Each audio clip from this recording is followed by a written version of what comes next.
Hello, and welcome to the Campus Technology Insider Podcast. I'm Rhea Kelly, Editor-in-Chief of Campus Technology, and your host. At our May 2026 Tech Tactics in Education Conference, keynote speaker Jay James, Cybersecurity Operations Manager at Auburn University, highlighted the widening gap between students' AI literacy skills now and where the workforce needs them to be. Educators and practitioners are uniquely positioned to close that gap, he argued, by offering students a chance to do real-world AI-enabled work with real consequences and real learning. For this episode of the podcast, we're presenting the recording of his keynote entitled From Classroom to Workforce, Why AI Readiness Can't Wait. I'll let Jay take it away from here. Good morning, everyone. I am glad to be here with you today. And over the next 45 minutes or so, I want to take you through three things. And so first, I want to talk more so about the data. What is actually happening in the workforce right now? What employers are facing? Why the urgency around AI readiness? And why is this real and not overstated? And secondly, I want to tell you about a real story. What it looks like when an institution builds an environment where students do genuine AI embedded work. And also, too, I want to talk about what is produced on the other end of that. And lastly, and third, the playbook. So leaving you with 4 concrete moves that any institution, regardless of size or budget, can take to make an effort in closing the gap between where your students are and where the workforce needs them to be.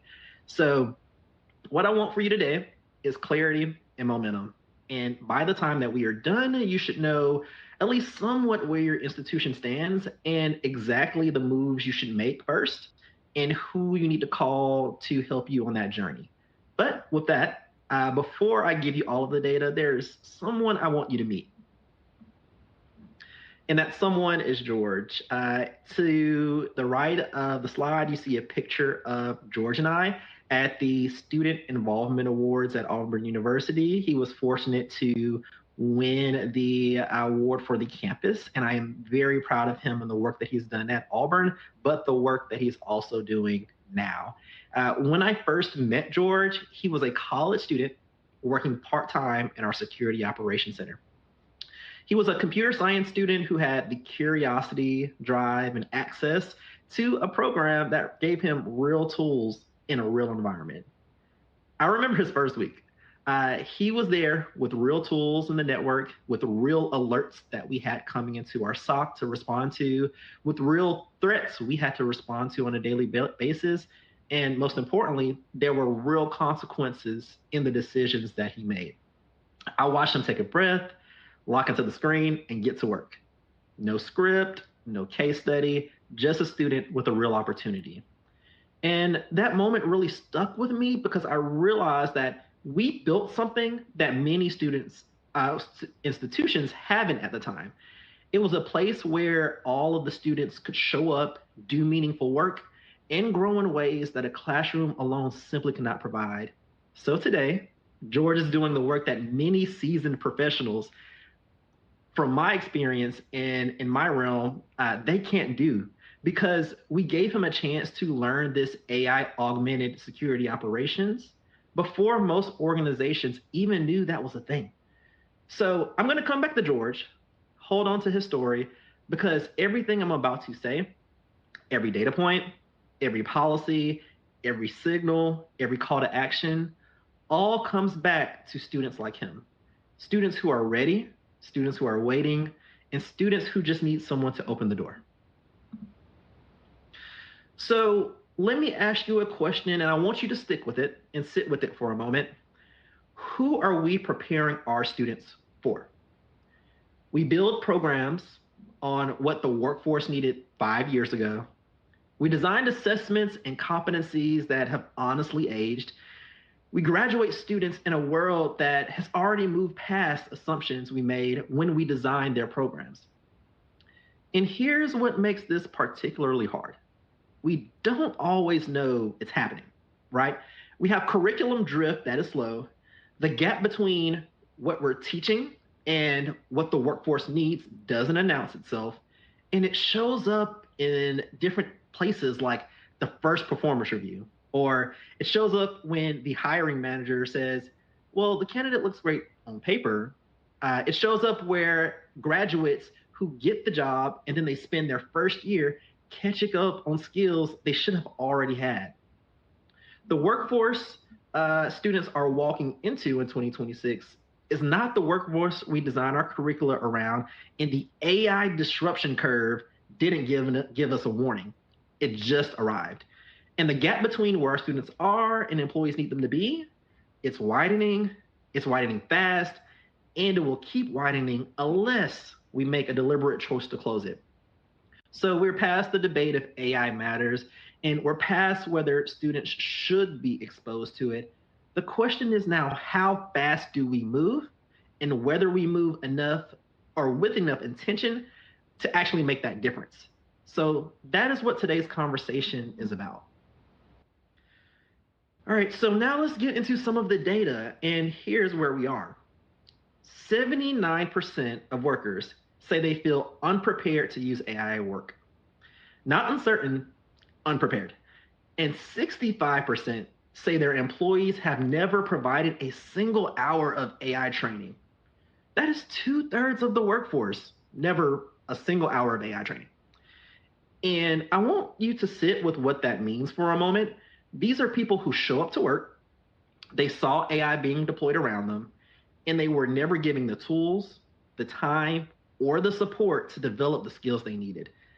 The organizations moved, the people were left to figure it out alone. And here's the contradiction that should really keep every educator in this room up. 78% of the organizations are already using AI, but 92% plan on increasing that investment by 2028. So almost universal adoption on one side, based off of those metrics, and almost no preparation on the other side. And the gap is not closing on its own. It's really widening because adoption is accelerating faster than informal catch-up efforts can match.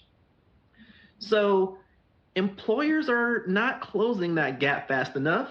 They're hiring, hoping, and somewhat struggling. And they are looking to us, to higher education through K through 12, to solve a problem they do not have the infrastructure to solve themselves. That gap lives in our classrooms. And if we don't close it there, it doesn't get closed.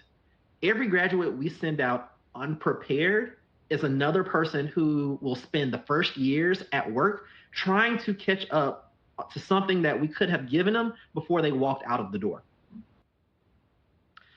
And unfortunately, the metrics don't get much better. If we look at Workera's 2025 State of Skills Intelligence report, it found that only 14% of employees believe their organizations are on track to develop AI skills they need, even though 99% of organizations claim to use AI in some form.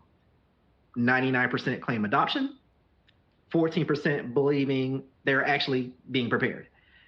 That gap is a crisis of trust, and employees know the tools are there. They know the investment has been made, and yet they still don't believe the skills are being built. So organizations adopted AI tools because those tools were available. We see so much of so many different tools coming out every single day, and we're seeing whether it's their peers or their competitors are adopting them immediately. So the issue is what most of them did not do and still not have done is invest in the human development side at anywhere the near scale of them implementing these technologies. They built the runway without teaching anyone how to fly. And that trust gap does not start at the workplace. Students who leave our institutions without genuine AI fluency arrive at their first job already behind. And here's something to think about as well. Students, they know they're behind. They can fill that gap. I experience that with my students all of the time and the students within our SOC and our workforce development program. They see peers who came from programs that invested in real AI fluency, and they understand immediately that they are starting from a different place. You know, beyond just that professional disadvantage that they have, It's a confidence wound that takes time to recover from. We can prevent that. The institutions in this conversation have the power to change the outcome entirely, and we have to take this problem seriously as a question of preparation and trust, and act on this with urgency as the timeline demands. So now to get into AI fluency a little more, when we are looking at this pace of shift, it's really staggering. And the number of workers and roles where AI fluency is explicitly required grew sevenfold in just 2 years. So we went from 1 million in 2023 to 7 million in 2025. That is a labor market shift happening faster than any curriculum revision cycle was designated to accommodate. So when we have 88% of organizations who now use AI, which is up from 20% in 2017, a massive jump, only 1% of leaders consider their companies truly mature in AI deployment. So we have this adoption without mastery everywhere, through every industry, through every location, all throughout the world. And for those of you that are in the K through 12 wondering, is this something that I should worry about? The pipeline that we are creating does not start at the age of 18. Students who graduate from high school without any meaningful exposure to AI thinking, AI tools, or AI ethics already arrive at college behind. And when those students arrive behind, the higher education system has to catch them up while simultaneously trying to advance them. So to say this more plainly, if the K through 12 doesn't build a good foundation, the higher education will spend its time on the remediation of that instead of advancement. We are one pipeline from K through 12 all the way through the workforce. And if any part of that pipeline is broken, the whole thing will suffer. The World Economic Forum tells us that 39% of workers' core skills will change by 2030, and AI will transform 86% of businesses. That countdown has already started, and every year that we wait, it is another year where graduates enter the workforce unprepared in a world that honestly exists today. So let me give you a number that really woke me up when I first read it. $5.5 trillion. This is the projected economic loss from AI shortage by 2026, which is this year. Over 90% of global enterprises are expected to face critical AI shortages, and companies budgeted for AI transformation, bought software, and built these, strategy decks around it, and then discovered they do not have people with the skills, as we said before, to make any of it work. So once again, these tools exist and the investments have been made and the humans are not ready. Many organizations do have the vision, so I don't want to discount them for that, but they are struggling because the talent pipeline did not produce what was needed, and they are waiting on the programs that we design, on our graduates that we send them, on the decisions that we make, and about what belongs in programs and what gets left out. So something else I find striking about this number is not just the scale, because 5.5 trillion is almost impossible to fully comprehend. What I find more striking is the timeline. This isn't a warning about 2035, 2030. It's somewhat a projection about what happens if we continue on this current path for another decade.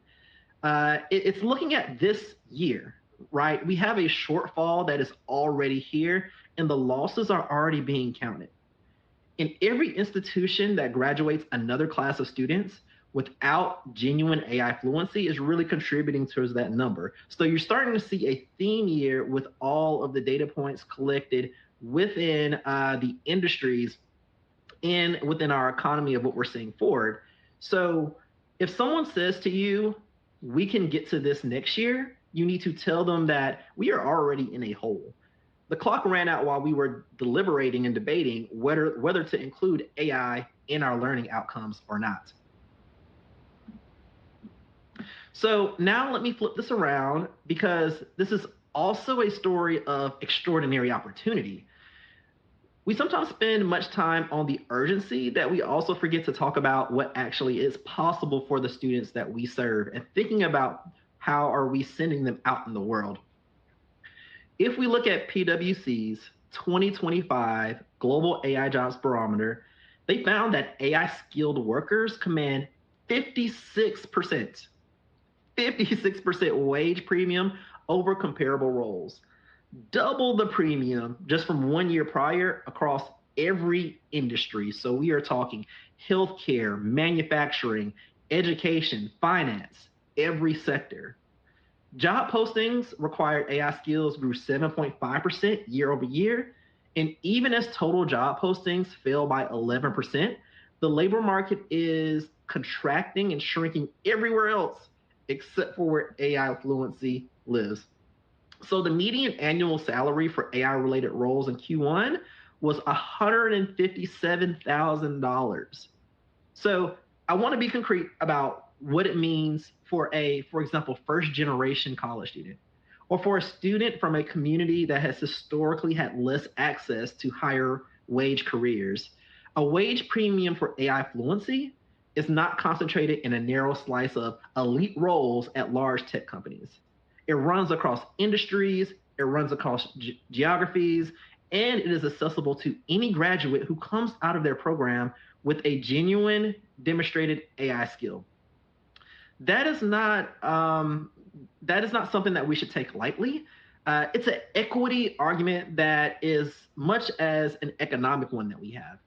Our institutions that build real AI literacy into their programs are opening doors for students who have historically had fewer of them.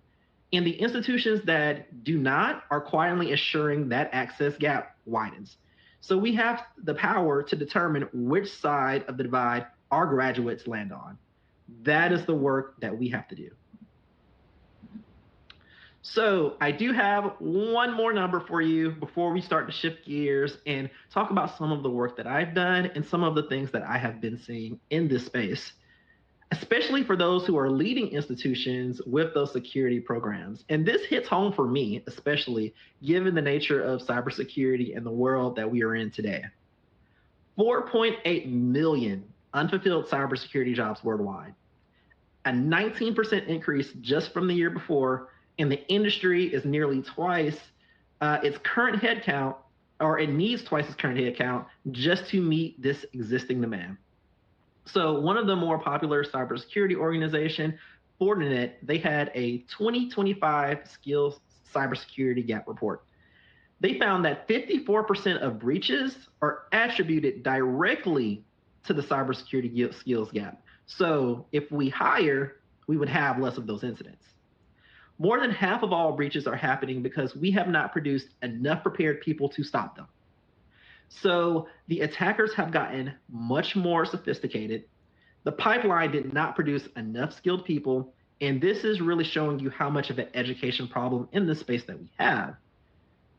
So here's the part that doesn't make headlines, but it really should. This is a solvable problem. You know, the tools to train people exist, and the curriculum that is developed, the right skills, that actually does exist, and I've seen it in many spaces. And employers' demand to absorb prepared graduates exists at a scale that we have almost never seen in any technical field. So the gap is a talent production gap, and the talent production is what educational institutions exist to do. We think about what it means that 54% of breaches trace back to a skills gap. That number represents real organizations that got breached. So real data that was exposed and real consequences for real people. AI is rewriting what the cybersecurity job fundamentally is. The analyst can work alongside AI, so they can be someone who not only prompts, but validates and challenges it and act upon its output. This is a completely different professional than someone who does not have those skills. And having someone looking at this number, and I know many of you know many organizations and the staff that they need and how they have gaps similar to this 4.8 million. When you empower a student who can work alongside with AI, you are giving them what they need to help that number in ways that the industry cannot do on their own. So we have to think about this for the skill gaps that we already have and how AI can help empower that. So now to talk about one of my favorite topics, Auburn's Security Operations Center. We made a deliberate decision, and I want to be honest about it because it was not an obvious choice. We staffed it with students, real students doing real work on a real enterprise network that supports tens of thousands of users. Some colleagues thought it was a mistake, and that argument against it is logical, right? You know, enterprise security is too important to entrust to people who are still learning. The stakes are just too high. But the argument that I made then, and I will make time and time again, you cannot learn security by watching security. You cannot develop the judgment and real work that requires you without doing the real work. So if we want graduates who arrive at their first job ready to contribute on day one, we have to give them real work before they graduate. And I can admit that first year was really terrifying. We've made many mistakes. Our students made mistakes, but we built processes, then revised them. We had moments where I questioned whether we had made the right call to even do this, but we stayed with it. And we established supervision frameworks that allow students to operate meaningfully without creating unacceptable risk. There will be risk, but we want to make sure that we avoid those unacceptable risks in our environment. So by the end of the first year, we had something that I had not anticipated, because we created this to help support us at Auburn University be more secure. But what came out of it were graduates who were there that employers wanted to hire. People already producing value from day one, and a model that I knew can be replicated not only in cybersecurity, but across different disciplines as a whole. So let's go back to George for a moment. George was assigned a project months into his time at the SOC. And this is after we just implemented some new AI-related technologies. We had a real operational need at the time where we needed visibility into our phishing activity, which many of you know about, across campus. So we needed to know who was being targeted, what patterns were emerging, and how the landscape was shifting over time. In many organizations, that kind of analysis can sit in a queue for weeks. You know, the output is usually spread out in a spreadsheet that gets emailed to a few people and honestly probably never will get looked at again. George took it upon himself to approach it differently. He used AI to query, clean, and synthesize the log data and create a dashboard out of it. He used AI to identify patterns that would have taken human analysts days to surface. And then, and this is the part that I want you to really remember, he went back to and validated that data. He cross-referenced the AI's findings against what the raw data actually showed. He asked whether those patterns made sense, whether there were alternate explanations, and whether those conclusions were defensible. What he produced was visual, executive-ready phishing trends on a dashboard built in the fraction of the time it would have taken a senior analyst to be able to put it together, and then we shared that directly with our leadership. And it was useful enough to actually change a lot of our decisions that we made. Now, we've evolved our processes since that dashboard was created, but it was something that was very consequential in how we developed our strategy moving forward. This was something that a student did. I remember looking at what he put together and I was thinking, this came from a student who was given the problem, tools, and trust, and who rose to meet all three of those. So this is a moment that I knew the model worked, and this was a moment that I started to think about, how can we replicate this, but not just in our SOC, but anywhere. So what made this possible? And there were 5 things that I wanted to really point out here. First, real tools in a real environment. George is working with our actual analytics deployment against our actual data on our actual threat landscape. The stakes were real, like I've mentioned before, and that reality changed how people engaged with their data and their work in ways that no simulation that you might have can fully replicate. I have been an educator in several programs that we work with simulations that are very beneficial, but there are some things that a simulation cannot replicate in a live, real environment. Secondly, AI embedded from day one as the baseline for an operating environment. So the question was really never, should you use AI? It was always, how do you use it well? How do you evaluate its output? And how do you know when to override it?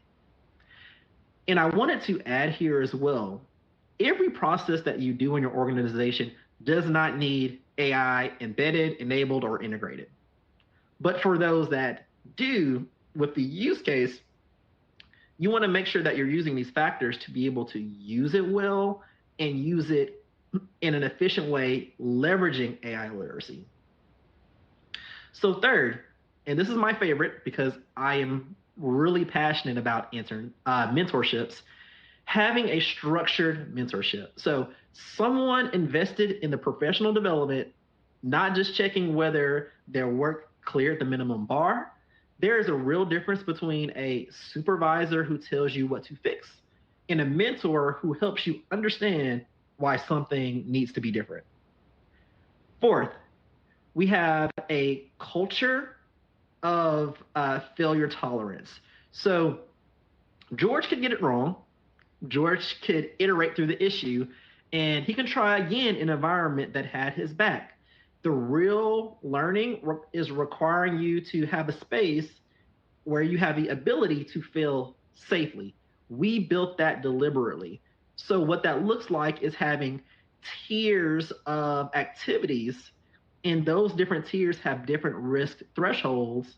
Those with the lower thresholds, you can give students more work in that space because if they fail, it won't be that detrimental. So you need to have that conversation with your team of how do you build this culture of failure tolerance. And fifth, having visible and consequential outcomes. That dashboard that went to our leadership, his work had already a real audience with real stakes. And that changes everything about how a student shows up and how they grow, and also the network that they build. Now, I do want to be honest about something. None of these 5 things are required with a large budget, right? We do see, and you might be wondering, well, you need a large budget to have all of these different AI tools and to be doing all of this work that is integrated. But we didn't start that way exactly. We start with a lot of tools that we had accessible to us. None of them also required, a new building, a specialized lab, a grant funding initiative, which grants do help. But what they required was a decision that students would do real work, and a decision that AI would be the baseline, not the advanced topic. The decision that mentorship was meant to be a genuine investment in the person's personal development. So, once again, I mentioned this before, I wanted this to be more than just a SOC experience. You don't need to build an AI-augmented cybersecurity SOC to apply this model. The SOC is the implementation. The principles transfer to any discipline, any institution, and at any level of the education. A journalism program where students use AI research on live editorial projects, real stories, real deadlines, and publications. A business program where students build AI-augmented financial models for actual local nonprofits. Education program where pre-service teachers design AI literacy curricula that real teachers will try with those students. And here's what I find remarkable about the institutions that have done this very, very well. The discipline almost does not matter. What matters is that the work is real. So hopefully you see this theme of having this real experience for your students and going beyond in breaking out of our comfort zones of actually giving them something that they can actually make real consequential changes. So whether the stakes are real, whether someone is genuinely invested in the student's growth, this is an area where we need to put time into deliberately and intentionally looking in these different spaces of how we implement these technologies.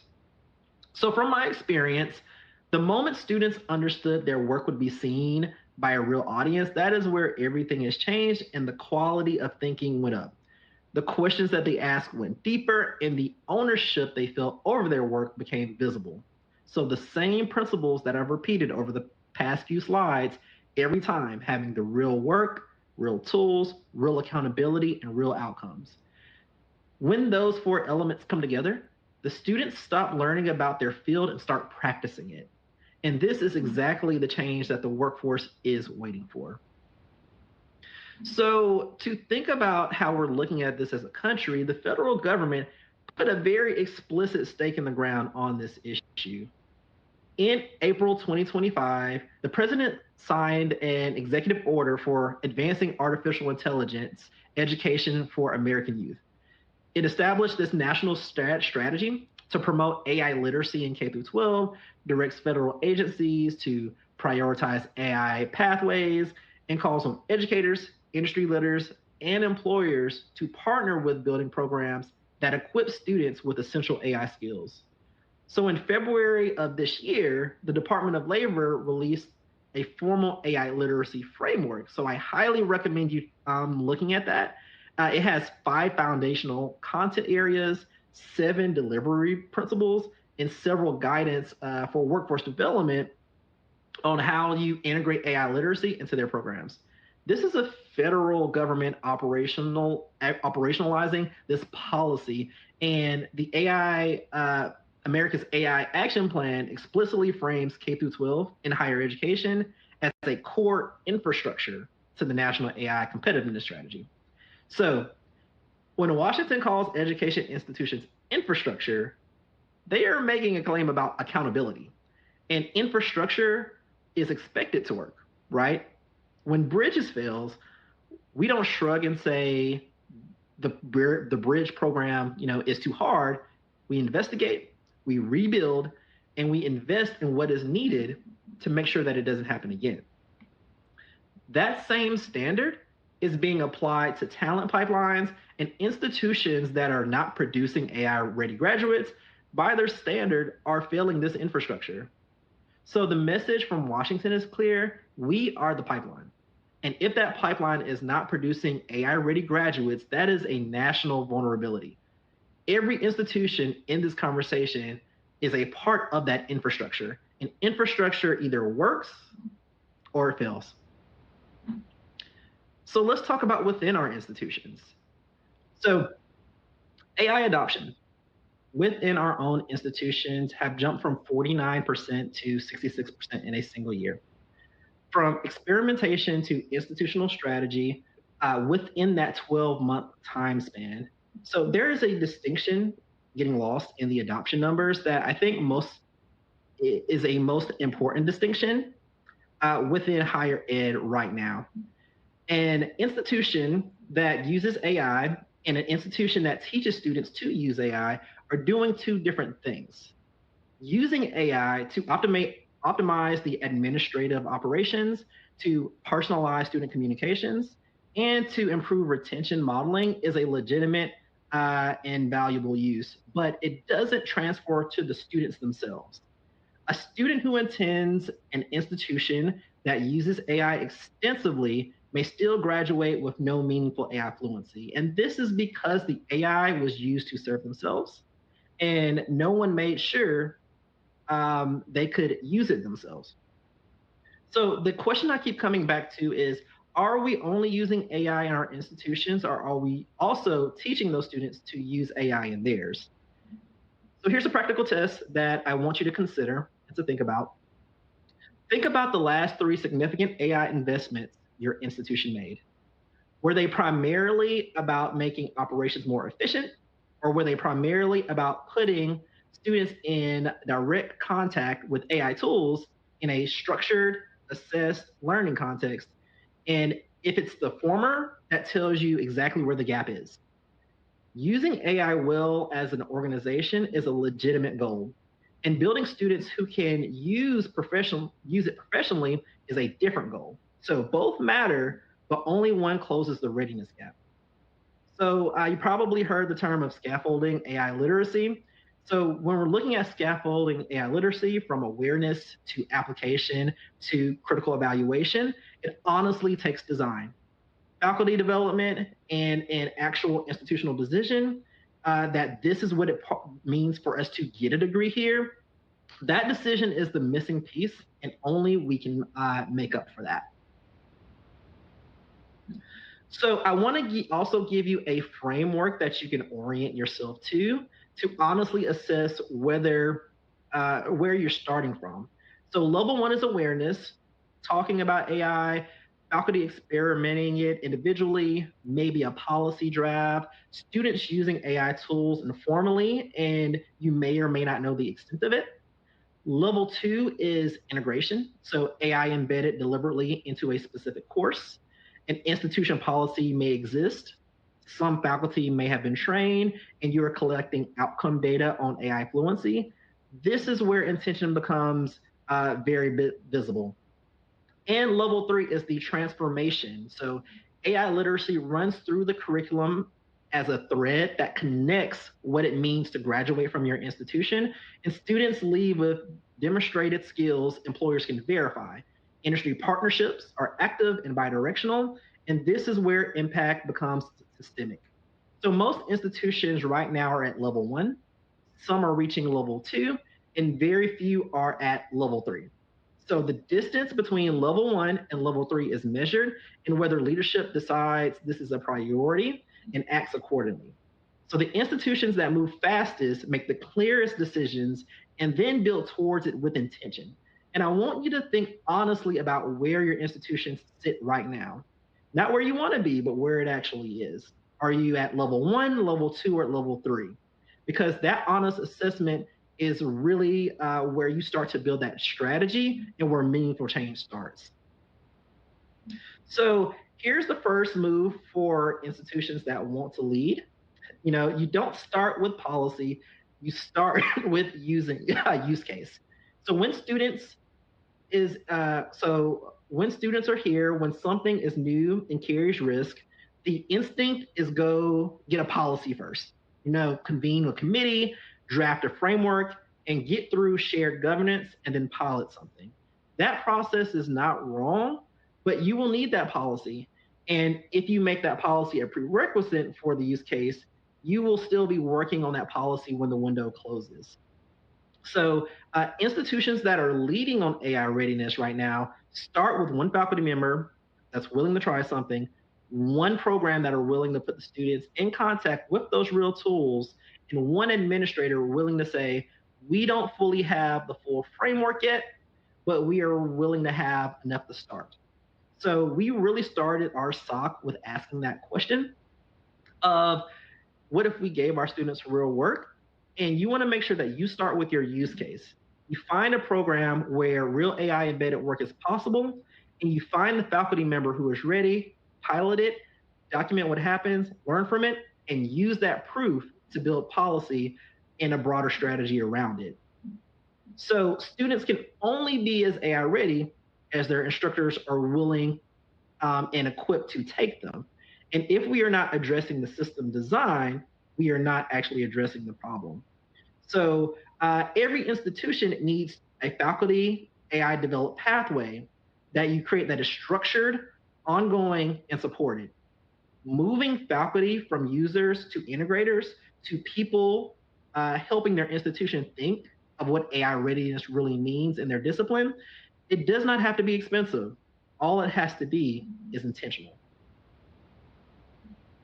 So when we were looking at the a metric from the Association to Advanced Collegiate Schools and of Business, they published guidance in 2025. on AI literacy scaffolding as a core institutional competency. And the argument applies far beyond business education. I think about what we require of students and why, and we require writing, because we believe that the ability to communicate is fundamental to the functioning in this world. And we require quantitative reasoning because we believe that of the ability to work with data and numbers. We need to be looking at AI and big data in the same way and looking at AI literacy within that category, because the ability to work with AI tools is quickly becoming as fundamental to the function in today's world as everything else. And the question is not whether we will wait another decade to figure that out, but it's more so about the decision to just start it now.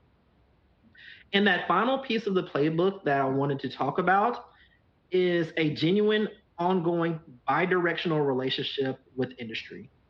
You cannot design AI-ready graduates in isolation, and you cannot sit in a quarterly committee meeting and produce what employers actually need today without knowing what they need today. So we need to think beyond what they might have needed a few years ago and what we planned for, but more so what happened this semester. PwC found the skills sought by employers are changing 66% faster in AI exposed roles than any other role. So we as institutions have to build a genuine feedback loop between what they are producing and what the world needs.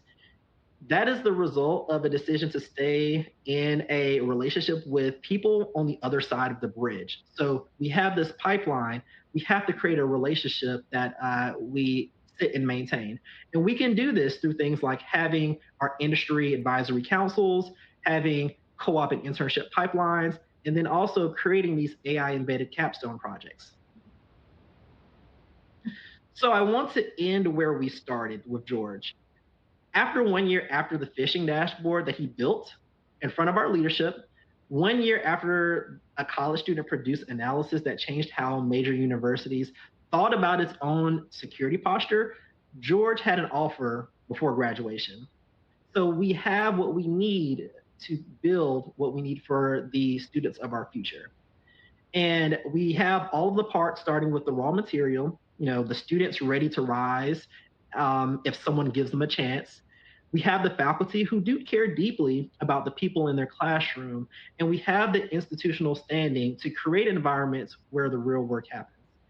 The only question is whether we decide it's time or not. Higher education must train people to critically evaluate the AI output, cross-check it with human expertise, and know when to not trust the machine. And that is something that only we can do. The workforce was not waiting for us to get comfortable, and employers are also not waiting for us in our internal companies. Students are not waiting for us in those policies that we are creating. And it's important to know that AI isn't changing what education is for. Education is going to be help at being an enabler to leverage problem solving and critical thinking. So we are in a world where AI fluency is not optional, and the gap is between being prepared and unprepared is really coming from us and what we already do in our fields. So I do believe there are thousands of Georges right now, right? The students have the same combination of extraordinary potential, genuine curiosity, and a willingness to work, and a need for someone to give them a real opportunity. Our actual job, the reason that our institutions exist, is to build an environment where George can happen, right? Where extraordinary students can get extraordinary opportunities for all of them and everywhere. So we are the bridges. We are the bridges that build, and the bridges that we build or decide not to build will determine whether the next generation walks confidently into an AI-powered workforce or if they will get left behind. So AI readiness is the central educational challenge of this decade. We know how to do it, and we have the proof. We just have to decide with real commitment and real sources. And that is the time that we need to think about. So I want to leave you with three things before we close out this talk. There's 3 things that you can do that has no budget approval, no policy commitment needed, no permission slip, just a little effort. 1, identify one course or program at your institution where AI embedded work is possible. 2, find one student who will remind you of why this work matters. So a George at your institution, tell them what's possible and give them a real opportunity. And 3, share what you're building. The institutions leading on AI readiness are not hoarding their playbooks, they are publishing them. The problem is too big and too timely for any institution to solve alone. So your peers need your stories. So with that being said, I thank you for being here. And I really, truly thank you for the work that you're already doing in your spaces.